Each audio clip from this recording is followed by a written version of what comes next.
দেখুন, হ্যাকার থেকে আপনারা সাবধানে থাকবেন। আমি যদি আপনাদেরকে একটু দেখাই, নোটিফিকেশন বারে চলে আসতেছি। এখন এই ধরনের নোটিফিকেশন আপনাদের কাছেও আসতেছে। আপনারা আমাকে মেসেজ করতেছেন যে, "ভাইয়া এটা কি আসলেই Facebook থেকে পাঠাইছে নাকি এমনি কোনো হ্যাকার?" আসলে এরকম নোটিফিকেশন যদি আপনারা দেখেন, তাহলে এটা দেখুন, একটু খেয়াল করে দেখবেন, এটা কিন্তু তারা মেসেজ পাঠাইছে।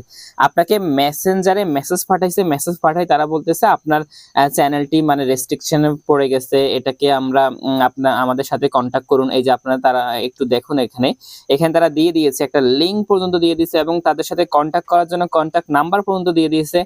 একটা জিনিস মনে রাখবেন, এই আপনার Facebook কর্তৃপক্ষ কখনো আপনাকে নাম্বার দিয়ে বলবে না যে তার সাথে কনট্যাক্ট করার জন্য, লিঙ্ক দিয়ে বলবে না যে এই লিঙ্কে ক্লিক করার জন্য, হ্যাঁ? এমন কিছুই তারা কখনোই বলবে না। এরকম কোনো কিছু যদি আপনারা দেখেন, তাহলে মনে করতে হবে এটা ফেক। আপনারা কখনোই এই সমস্ত কোনো মেসেজে পা দিবেন না।